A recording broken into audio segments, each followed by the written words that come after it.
ആരോഗ്യമുള്ളവർക്കല്ല, രോഗികൾക്കാണ് വൈദ്യനെ കൊണ്ട് ആവശ്യം എന്നരുൾ ചെയ്ത ഈശോയെ, രോഗികളോടും പീഡിതരോടും അവശരോടും പ്രത്യേകമായ വിധ പരിഗണനയും സ്നേഹവും ഇന്ന് കാണിക്കണമേ. കർത്താവെ, ആത്മീയമായും ശാരീരികമായും മാനസികമായും ഒത്തിരി അവശത അനുഭവിക്കുന്ന ഓരോ മക്കളെയും അവിടുന്ന് സൗഖ്യം നൽകി ആശ്വസിപ്പിക്കണമേ. കർത്താവെ, അങ്ങേ മാതാവായ പരിശുദ്ധ കന്യാമറിയത്തിൻ്റെയും വിശുദ്ധ ഔസേപ്പ് പിതാവിൻ്റെയും ഞങ്ങളുടെ പ്രത്യേക മധ്യസ്ഥരായ വിശുദ്ധരുടെയും ഭൂമിയിലെ എല്ലാ നീതിമാന്മാരുടെയും സുഹൃത്തുക്കളും പ്രാർത്ഥനകളും പരിഗണിച്ച് ലോകത്താ വലയുന്ന ഞങ്ങളുടെ പ്രിയപ്പെട്ടവരുടെ മേല് അവിടുന്ന് ഇന്ന് കരുണയായിരിക്കണമേ.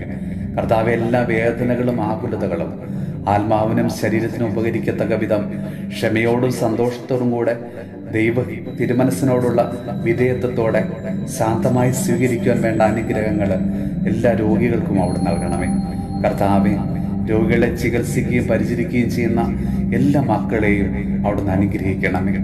രോഗികളുടെ ആശ്രയമായ ഈശോയെ, ഞങ്ങളുടെ പ്രിയപ്പെട്ടവരുടെ പക്കൽ അങ്ങ് കാവലിരിക്കുകയും പാപപ്പൊറുതിയും ശരീര സൗഖ്യവും നൽകി അവരെ അനുഗ്രഹിക്കുകയും ചെയ്യണമേ. നമ്മുടെ കർത്താവ് ഈശോ മിശിഹായുടെ കൃപയും പിതാവായ ദൈവത്തിന്റെ സ്നേഹവും പരിശുദ്ധാത്മാവിന്റെ സഹവാസവും പരിശുദ്ധ അമ്മയുടെയും വിശുദ്ധ ഔസേപ്പ് പിതാവിന്റെയും മാധ്യസ്ഥവും വിശുദ്ധ കുരിശിന്റെ സംരക്ഷണവും നമ്മളോടും നമ്മുടെ ഭവനത്തോടും നമ്മുടെ ഇന്നത്തെ എല്ലാ പ്രാർത്ഥനാ നിയോഗങ്ങളോടും കൂടെ ഉണ്ടാകുമാറാകട്ടെ, ഇപ്പോഴും എപ്പോഴും എന്നേക്കും.